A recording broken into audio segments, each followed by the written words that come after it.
저는 오늘 본문의 말씀을 가지고 그릇된 사랑의 비극, 이런 제목으로 하나님 말씀을 증거하도록 하겠습니다.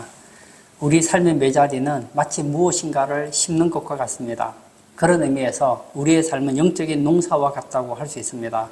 우리가 무심코 내뱉은 말 한마디, 행동 하나가 내일 어떤 파장을 일으킬지, 우리 자녀들에게 어떤 행동을 일으킬지 알 수 없습니다. 인생은 거대한 영적 밭과 같습니다. 성경은 갈라디아서를 통해서 사람이 무엇으로 심든지 그대로 거두리라 명확히 선포합니다. 이것은 단순히 자연의 섭리를 넘어 하나님께서 세상을 다스리시는 엄중한 법칙입니다. 부모가 하나님 앞에 무릎 꿇고 말씀에 순종하며 하나님을 삶의 최우선 순위에 두고 살아가는 거룩한 심음을 살 때에 자녀는 세상 풍파에 흔들리고 방황할지라도 결국 생명의 근원이신 주님께로 돌아오게 됩니다. 왜냐하면 부모의 기도가 땅에 떨어지지 않기 때문이죠. 그러나 부모가 세상과 타협하며 불순종의 길을 걷는다면 이것은 자녀의 마음밭에 불신앙과 정욕이라는 독초를 심는 것과 같습니다. 오늘 본문에 나오는 이스라엘의 왕 다윗을 한번 생각해 보십시오. 다윗은 하나님의 마음에 합한 자였습니다. 그는 찬양의 사람이었고 헌신적인 통치자였습니다. 그런 다윗에게 영적으로 치명적인 사각지대가 있었습니다. 그것은 바로 이성 문제였어요.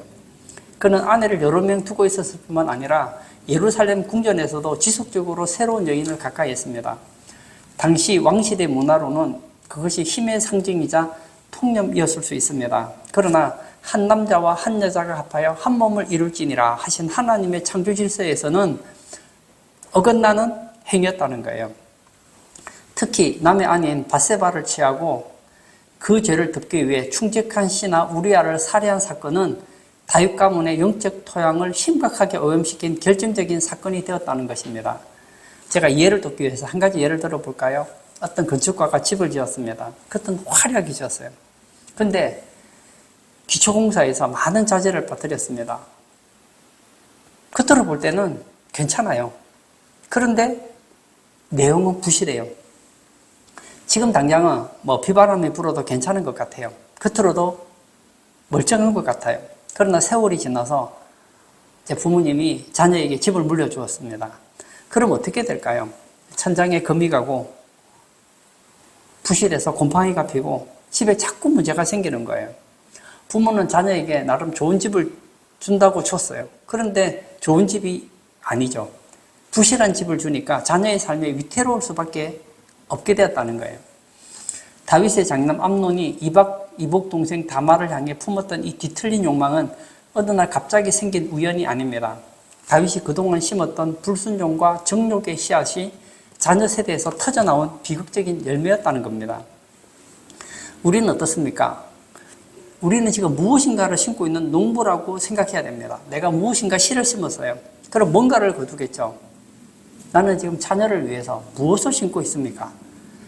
우리는 내일의 미래를 위해서 도대체 무엇을 심고 있습니까? 한번 살펴보는 우리 성도님 다 되시기를 바랍니다. 이제 암논을 좀 살펴보려고 합니다. 암논은 다윗 왕국의 장자였습니다. 첫째 아들이라는 것은 첫째구나 그런 의미가 아니에요. 다윗에게 약속된 하나님의 언약의 복을 계승할 가장 유력한 후보자 중에 하나였다는 겁니다. 그가 특별한 문제를 일으키지 않았다면 암논은 아마 다윗의 다음 왕이 될 굉장히 높은 가능성이 있는 사람이었습니다. 하나님께서는 유다 지파를 통해서 메시아의 계보를 잇게 하시고 다윗의 후손에서 영원한 왕권을 약속하셨습니다. 암논은 이 거룩한 영적 유산을 지키고 꽃피워야 할 사명이 있었습니다. 그런데 암논의 시선은 하늘의 신령한 복이 아니었습니다. 왕이 아니었어요. 어떻게 하면 내가 아버지의 대를 이어서 이 나라를 잘 다스릴까? 이런 데 있지 않았습니다. 땅에 천박한 정욕에 고정되어 있었다는 거예요. 그의 마음은 거룩한 소명이 아니라 이복 동생 다말을 향한 비정상적인 집착이 있었다는 것입니다. 오늘 1절과 2절을 제가 한번 읽어보려고 합니다. 오늘 1절과 2절은 지금 암논의 마음의 상태를 적나라하게 묘사합니다. 그 후에 이 일이 있으니라. 다윗의 아들 압살롬에게 아름다운 누이가 있으니 이름은 다말이라. 다윗의 다른 아들 암논이 그를 사랑하나 그는 처녀이므로 어찌할 수 없는 줄을 알고 암논이 그의 누이 다말 때문에 우라로 말미암아 병이 되니라. 요즘 말로 하면 상사병에 걸렸습니다. 사람들은 상사병을 지고지순한 사랑으로 볼 줄 모르겠어요. 그런데 오늘 본문에서는 이 암논의 상사병을 어떻게 진단하고 있습니까? 이것은 우라요 병이라고 진단하고 있습니다. 이건 거룩한 욕망이 아니에요. 이것은 소유하지 못해서 발생한 탐욕의 발로였다는 거예요. 이것은 마치 에서가 아버지에게 받은 장자권을 배고픔에 팥죽 한 그릇에 넘긴 것과 같다는 거예요.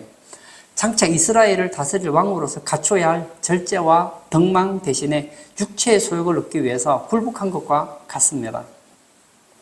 마음이 병들면 가치 판단의 기준이 완전히 전도됩니다. 하나님의 자녀인 우리는 이 땅의 것을 포기하고서라도 영원한 것을 얻어야 되는데 암논은 반대로 영원한 것을 포기하고 일시적인 쾌락을 선택했다는 거예요. 순간의 쾌락을 위해서 영원한 복을 쓰레기처럼 버린 사람이 누구냐? 암논이었다는 겁니다. 어떤 어린아이가 길가에서 반짝이는 깨진 유리를 보았습니다. 가지고 싶은 거예요. 욕망이 생겼습니다. 그 유리 조각을 주우려고 하니까 손에 뭔가를 쥐고 있어요. 양손에는 수억 짜리 진주를 가득 쥐고 있습니다. 그런데 그 깨어진 유리 조각을 가지고 싶은 거예요. 근데 잡을 수가 없습니다. 왜냐? 두 손에 수억 짜리 진주를 가득 쥐고 있기 때문이죠. 그럼 어떻게 해야 될까요? 그 유리 조각을 가지기 위해서는 손에 있는 수억 원의 가치 있는 진주를 놓아버리고 길가에 가치 없는 유리 조각을 주어야 되겠죠. 지금 암논의 상황이 이렇다는 거예요. 잘 보세요. 깨어진 유리. 너무 좋아서 두 손으로 꽉 집었습니다. 그럼 어떻게 될까요? 그 깨어진 유리 조각 때문에 오히려 상처를 입지 않겠습니까? 지금 내게 그 깨어진 유리 조각과 비교되지 않는 진주가 있어요.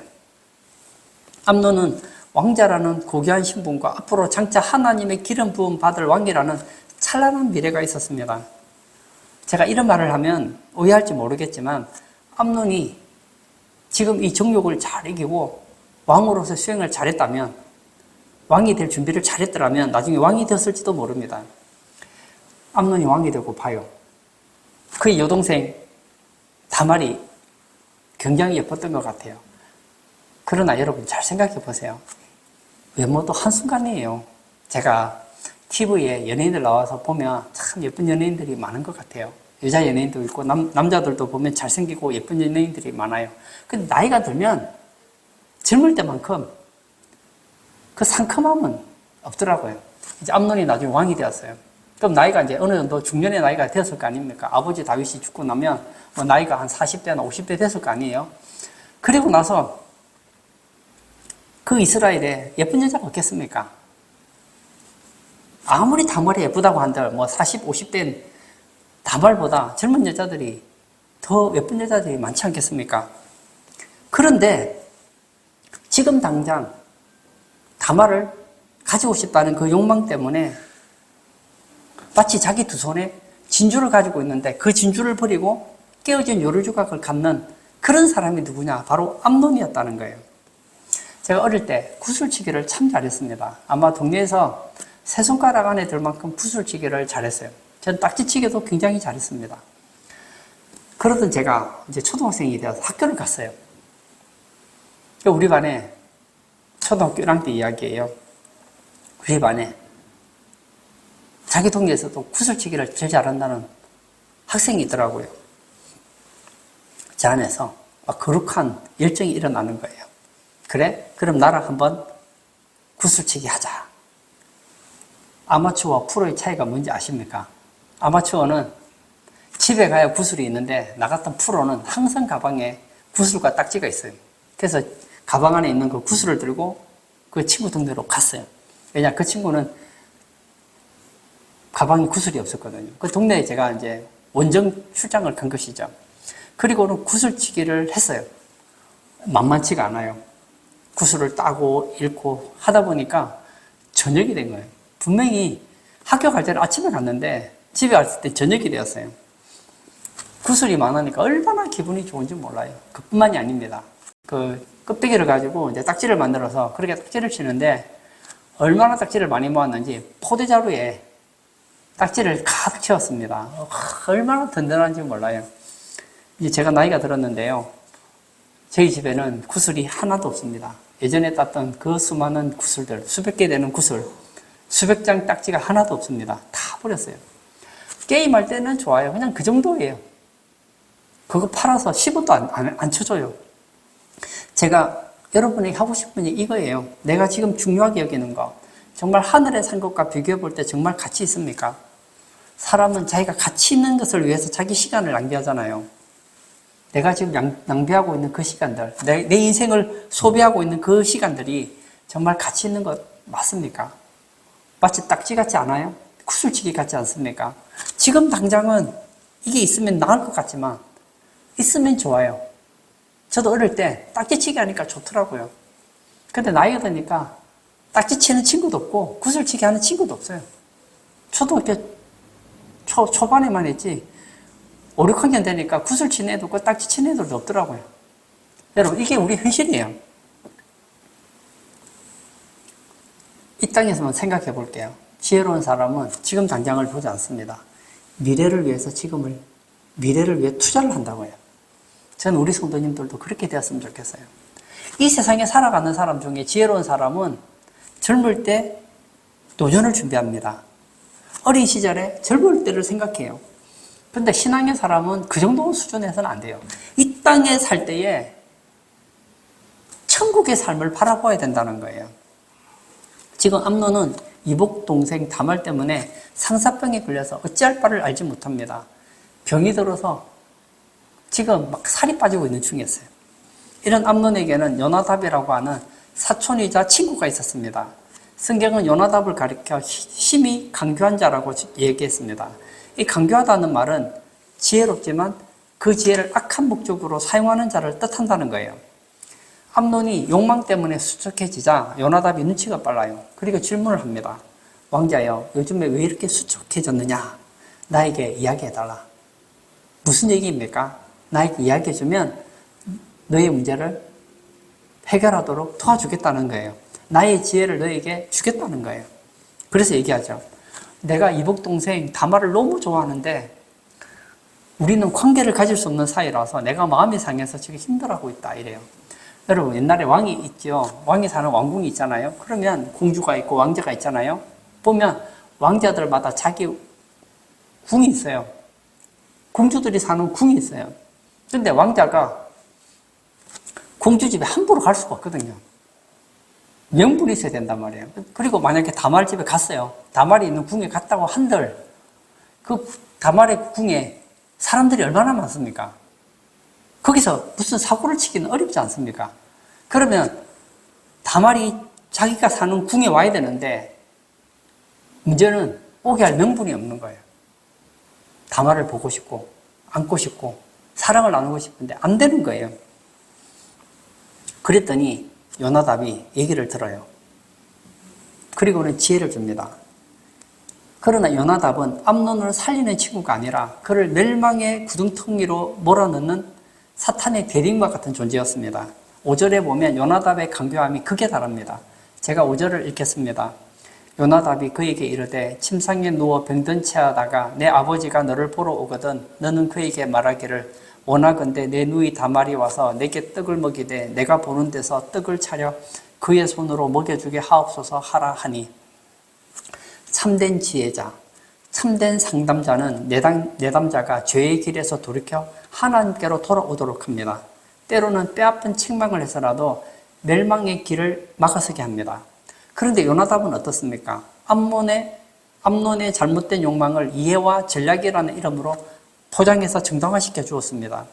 심지어는 한나라의 왕인 아버지 다윗까지 자신의 악한 계획의 도구로 이용하는 대담함을 보입니다. 악한 지혜의 특징이 무엇인지 아십니까? 지금 당장은 내 문제를 해결해 주는 것 같아요. 그러나 그 끝은 사망의 음침한 골짜기입니다. 사탄은 지금도 그럽니다. 우리 주변의 요나답들을 통해서 너의 행복이 최선이지 방법이 좀 나쁘면 어떻느냐, 결과만 좋으면 되지, 지금 당장 원하는 그 쾌락을 누려라, 그렇게 속인다는 거예요. 이게 뭘까요? 마치 깊은 밤 짙은 안개 속에서 길을 잃은 운전자가 내비게이션을 의지하고 갑니다. 근데 이 내비게이션이 이제 고장이 나서 제 기능을 잘 못하는 거예요. 그리고 잘못된 길로 인도해 준다고 한번 생각해 보세요. 그러면 더 큰 위험을 만날 수 있지 않겠느냐고요. 제가 운전을 잘하는 편이 아니에요. 운전을 처음 할 때 내비게이션을 켜고 내비게이션 시키는 대로 갔어요. 이제 출발점과 목적지를 정해놓고 이제 가고 있었어요. 한참 가다 보니까 길이 막혀 있는 거예요. 아마 제 생각에는 내비게이션이 업데이트가 되지 않아서 아마 그 길이 막혀 있다는 걸 몰랐던 것 같아요. 그래서 돌아왔던 기억이 있습니다. 그건 좀 괜찮아요. 같은 길을 갔는데, 그 길을 갔는데 잘못된 길이면 돌아오면 괜찮잖아요. 조금 시간만 낭비하면 됩니다. 근데 어두워요. 안개가 잔뜩 끼었는데 내비게이션이 잘못된 길을 인도합니다. 만약 벼랑 끝으로 인도한다면 어떤 일이 생길까요? 내 인생을 파멸로 인도하는 내비게이션이 되는 거 아니겠습니까? 내가 죄를 지으려고 할 때 목숨 걸고 막아주는 영적 동반자가 있는지 한번 생각해 보시기를 바랍니다. 여러분에게는 이런 영적 지혜자가 있습니까? 내가 잘못된 길로 가려고 할 때 다윗을 책망했던 나단 선지자 같은 이런 친구가 있느냐고요.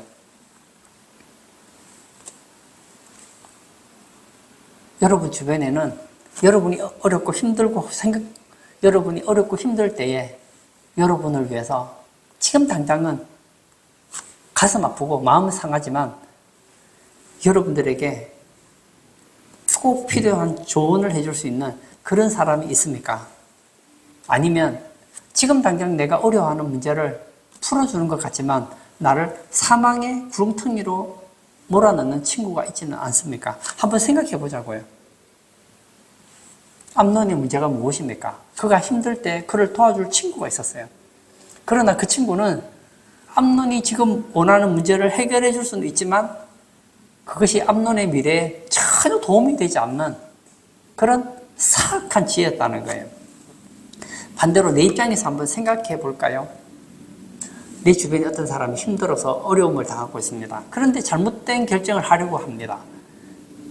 자기가 원하는 무엇인가가 있어요. 그런데 그렇게 하면 안 되는 게 눈이 뻔히 보여요.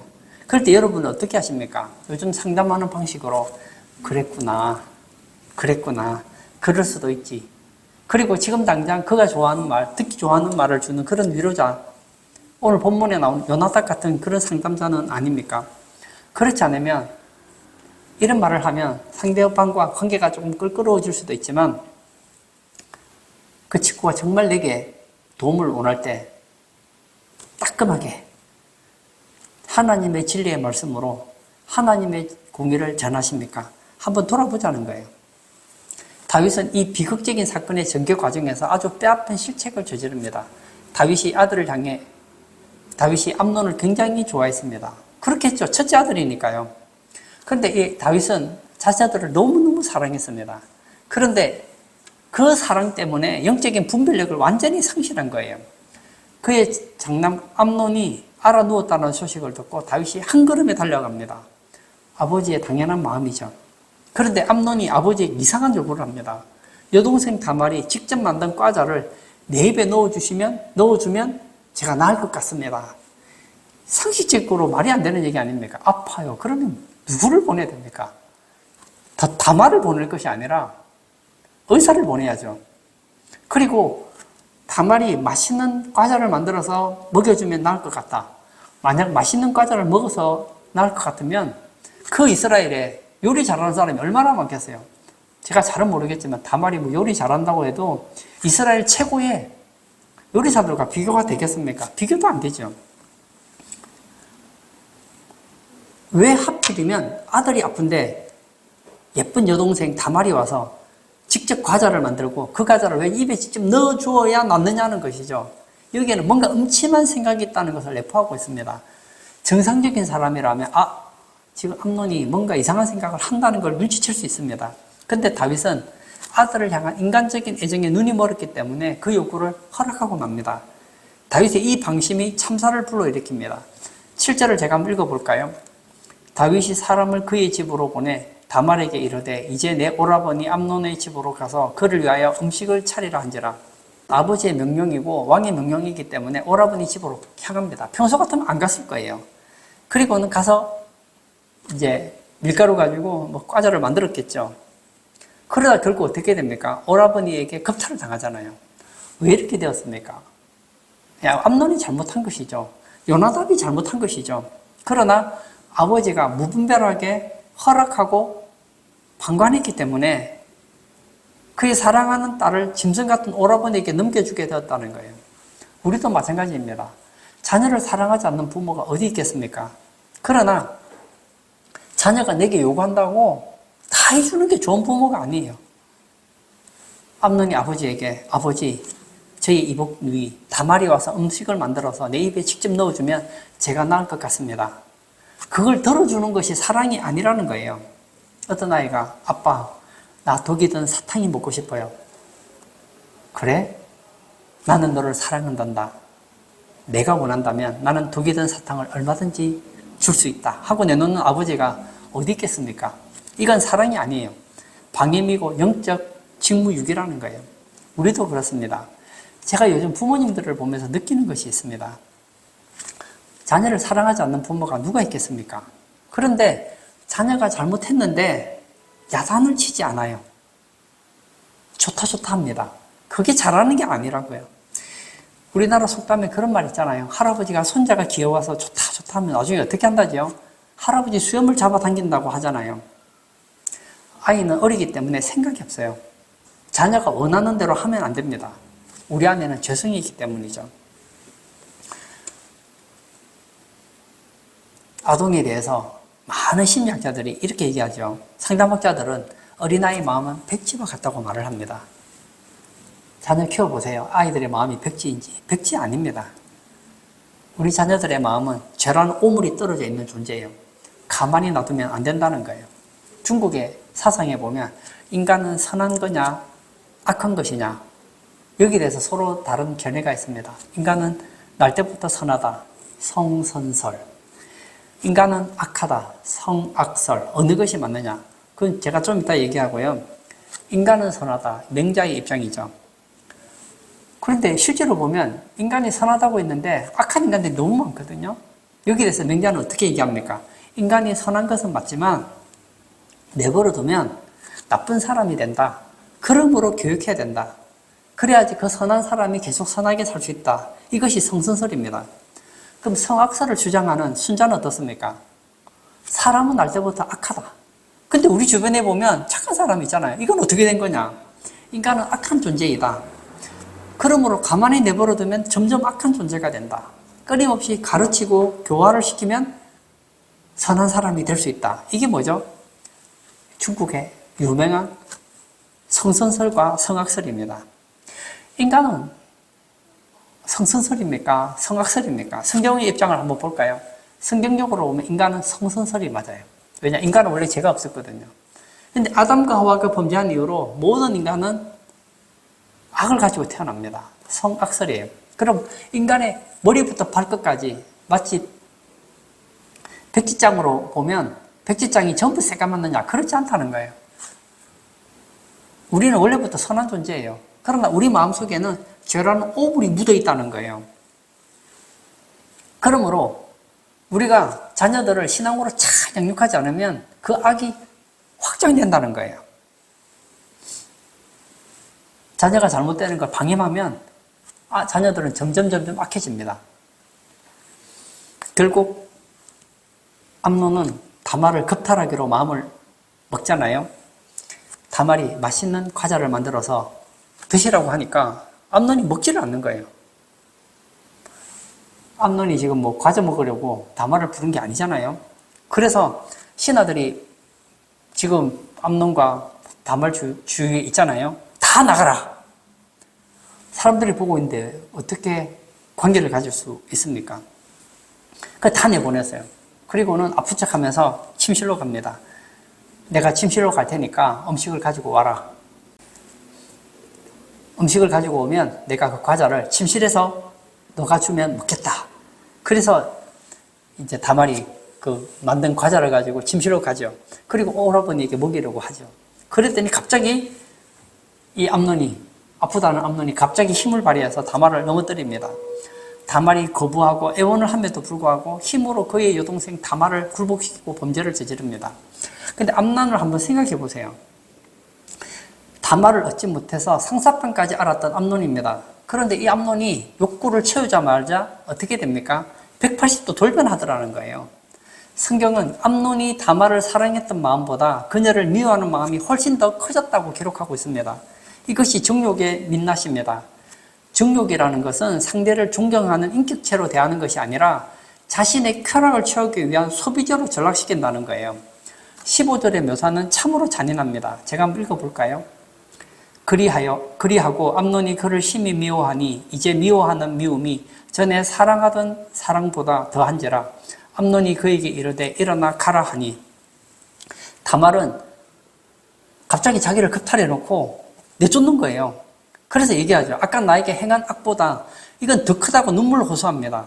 그랬더니 암논이 어떻게 합니까? 하인들을 시켜서 여인을 짐짝처럼 밖으로 끌어내버립니다. 그리고 육중한 대문을 걸어 잠그고 다말이 못 들어오게 합니다. 그가 원했던 정욕을 풀었어요. 이제 끝난 것 같아요. 끝나지 않았습니다. 한 개인의 도덕적인 타락은 거기서 끝나지 않는다는 거예요. 그 일로 인하여서 다말의 친오빠 압살롬에 의해서 암논은 2년 뒤에 살인을 당하고 맙니다. 제가 처음에 이야기했죠. 사람이 무엇으로 심든지 심은 대로 거둔다고 했습니다. 여러분, 우리가 심은 그 씨는 가만히 있지 않아요. 자랍니다. 죄는 홀로 존재하지 않습니다. 내가 죄를 지으면 그 죄가 가만히 있는 게 아니에요. 죄는 전염병처럼 번지며 아끼는 모든 것을 파괴한다는 거예요. 에덴 동산을 한번 살펴볼까요? 하와가 선악을 알게 하는 나무의 실과를 먹었습니다. 처음에 먹기 전에 보았지요. 뱀의 유혹을 받아서 선악을 알게 하는 나무의 실과를 보았더니 얼마나 먹음직스럽고 보암직스럽고 지혜롭게 할 만큼 탐스러운지 모릅니다. 그래서 먹었어요. 혼자 먹고 끝나면 되잖아요. 혼자 먹고 죽으면 끝나잖아요. 그런데 그가 사랑하는 남편에게 그 선악을 알게 하는 나무의 실과를 또 줘서 먹게 합니다. 그래서 어떻게 되죠? 온 인류가 다 죄인이 된 거 아닙니까? 암논이 범죄했어요. 암논이 범죄한 것으로 끝났습니까? 아니죠. 암논이 범죄함으로 다말이 상처를 받아요. 아마 평생 여자로서 씻을 수 없는 상처를 가지고 살아갑니다.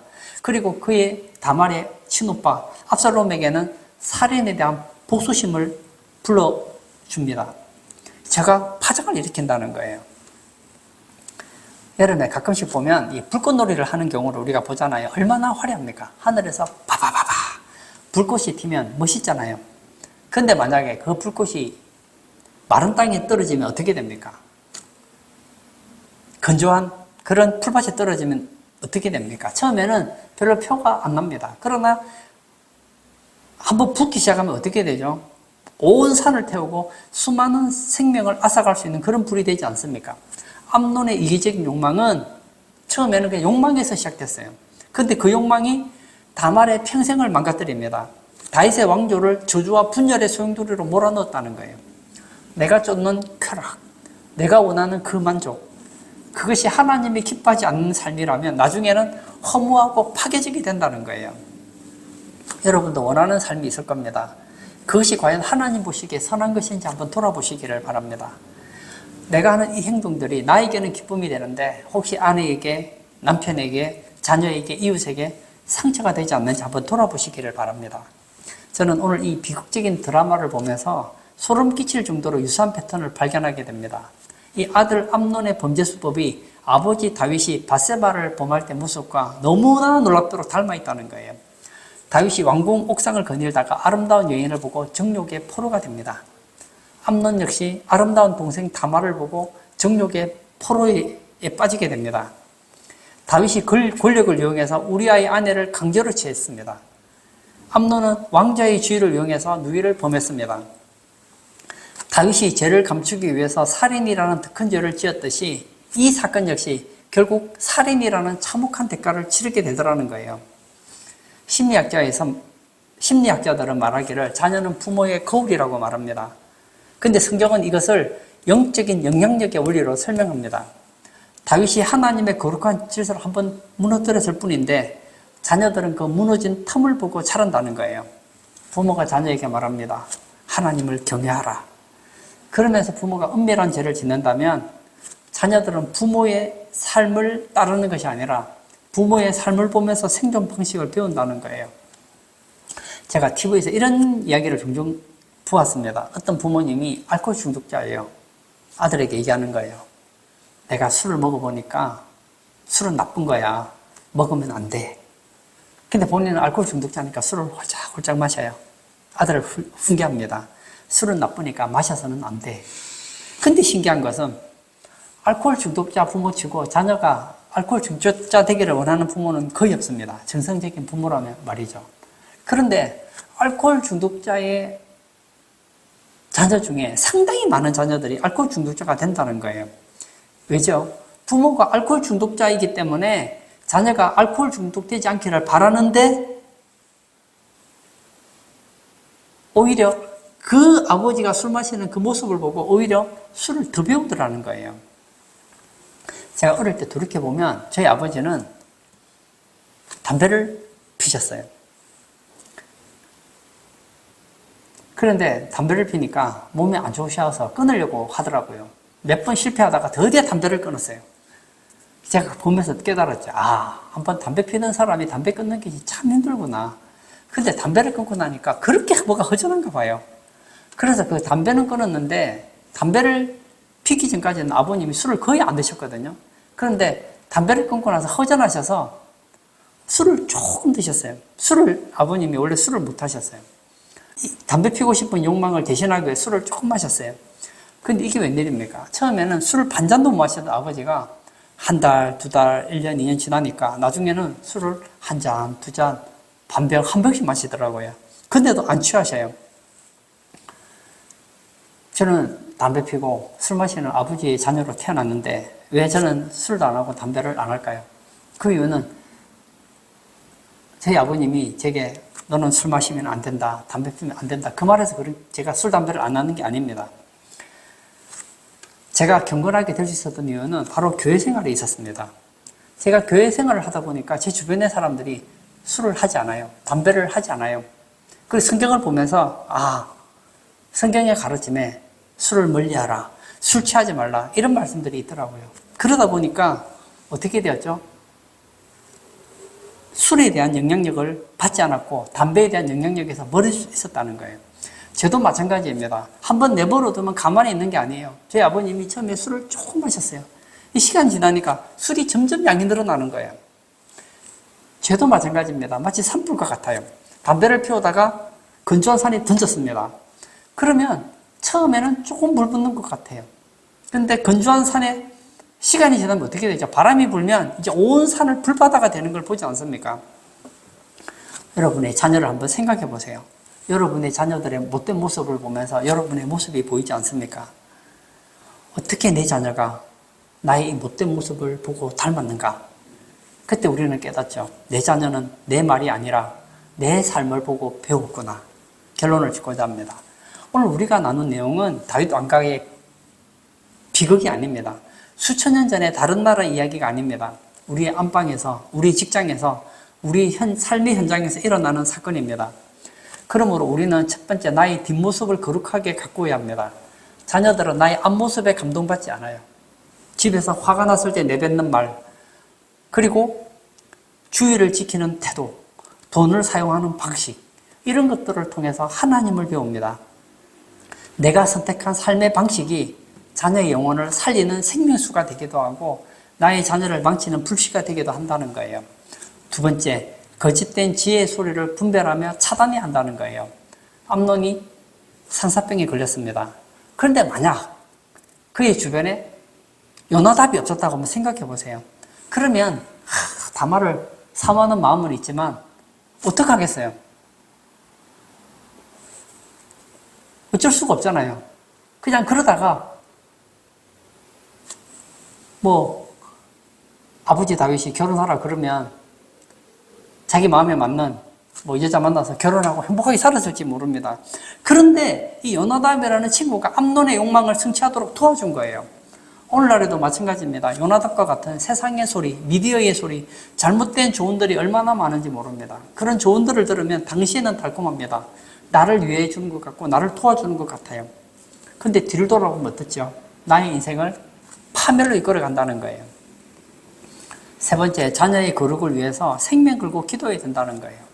저는 목회하면서 이런 것을 많이 봤어요. 제가 신방 가면 많은 분들이 제게 이런 기도를 부탁합니다. 목사님, 제 아들을 위해 기도 좀 해주세요. 제 딸을 위해 기도 좀 해주세요. 예전에는 교회를 나갔는데 지금은 교회를 안 다녀요. 예전에는 신앙이 좋았는데 지금은 신앙을 다 팔아먹었습니다. 제가 솔직히 말할게요. 신앙은 1대1이에요. 내가 우리 자녀에게 선한 영향력을 미칠 수는 있지만 내 자녀가 예수 안 믿겠다는데 믿게 할 수 있는 능력은 우리는 없거든요. 그럼 어떻게 해야 됩니까? 주의 말씀과 기도로서 자녀를 도와줘야 된다는 거예요. 조금이라도 어릴 때 우리 자녀가 하나님을 만날 수 있도록 도와줘야 되는 거예요. 교회에서 수련회하면 수련회도 보내고, 교회에서 제자훈련하면 제자훈련도 보내고, 주일 되면 같이 예배도 드리고, 집에서 가정 예배도 드리고, 그리고 그 자녀들 뒤에서 자녀들이 정말 하나님을 만나고 예수님을 믿도록 기도해야 된다는 거예요. 오늘 예배 참석하신 사랑하는 성도님, 다윗 가문이 일어났던 이 사건을 통해서 경각심을 가지고 정말 복된 가정, 복된 신앙생활하는 우리 성도님 다 되시기를 축복합니다.